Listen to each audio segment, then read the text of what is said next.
Graça e paz, queridos, trazendo uma meditação para os nossos dias, eu gostaria de fazer uso ou mencionar o Salmo de número 139, onde o salmista fala sobre a onisciência de Deus. Ele começa dizendo: Senhor, Tu me sondas, Tu me conheces, de longe o Senhor conhece o meu pensar. Ele diz que quando eu deito ou me levanto, o Senhor percebe. Enfim, ele começa a falar sobre essa onisciência de Deus. E mais adiante ele diz assim: para onde eu me ausentarei de ti? Para onde ou como eu esconderei ou me esconderei de tua face?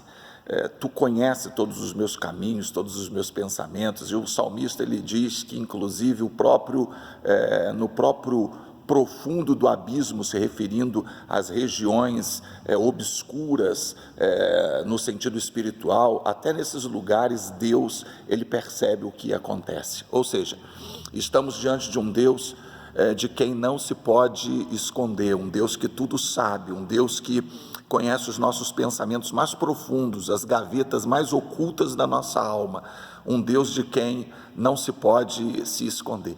Isso, de certa forma, é terrível, né? Porque eu fico pensando sobre isso, os pensamentos, o salmista diz, as palavras nem chegaram na minha boca e ele já conhece os meus pensamentos, ele conhece os meus sentimentos. Isso é muito ruim, porque na maioria das vezes nós seres humanos temos uma mão de obra, uma problemática terrível para tentar esconder, omitir, disfarçar, camuflar determinados pensamentos, sentimentos de quem nós somos, determinados comportamentos que disfarçam o que realmente está no nosso coração.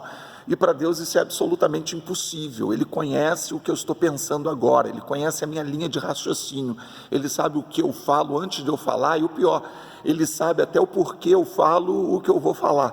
Ele conhece não apenas minhas palavras, mas os sentimentos mais profundos que impulsionam tais palavras. Ou seja, nós estamos diante de um Deus que nós não podemos disfarçar, nós não podemos nos esconder. Foi por isso que os fariseus, os escribas tiveram tantos problemas com ele, porque eles faziam o que faziam não pelos motivos mais nobres, mas porque eles queriam aparentar ser o que não eram, queriam posições que definitivamente não tinham, queriam aparentar uma misericórdia que estava muito longe de suas vidas e de suas reais intenções e pretensões. E Jesus veio denunciar isso, chamando eles de hipócritas, porque ele sabia.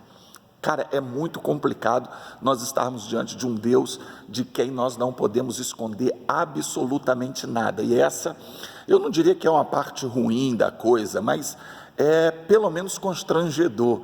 O salmista diz que uma certa ocasião que ele corava de vergonha diante dos seus pensamentos, diante desse Deus que ele descreve como o Deus que sabe tudo, que vê tudo, que percebe tudo que nós temos como intenção e tudo aquilo que nós nem sabemos que somos, mas Ele já sabe.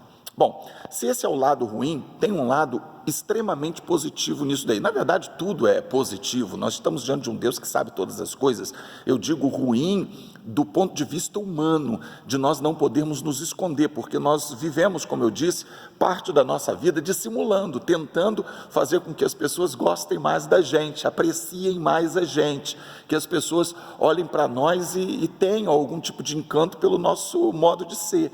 Todos nós queremos ter essa apreciação por parte do nosso próximo, e diante de Deus não tem isso, porque Ele conhece o nosso interior profundamente. Agora, se isso do ponto de vista humano é ruim, ou pelo menos constrangedor, tem algo que é sobrenatural, poderoso, confortante, maravilhoso, que talvez nós não tenhamos pensado sobre isso quando a gente lê um texto como esse. É que Deus, Ele nunca se decepciona com a gente. Eu não sei se você já parou para pensar sobre isso. Muitas vezes nós temos uma vida de altos e baixos. Nós estamos sempre alternando momentos bons e momentos ruins em todas as áreas da nossa vida, inclusive na área espiritual. Alguns momentos nós estamos lá no topo da montanha, em outros momentos estamos no subsolo da espiritualidade cristã, e nós nos sentimos constrangidos, e vez por outra fazemos coisas ou pensamos em coisas que são indignas do pensamento cristão, tensionado por Deus. e nós nos decepcionamos conosco mesmo. Quantas vezes você já se decepcionou com você?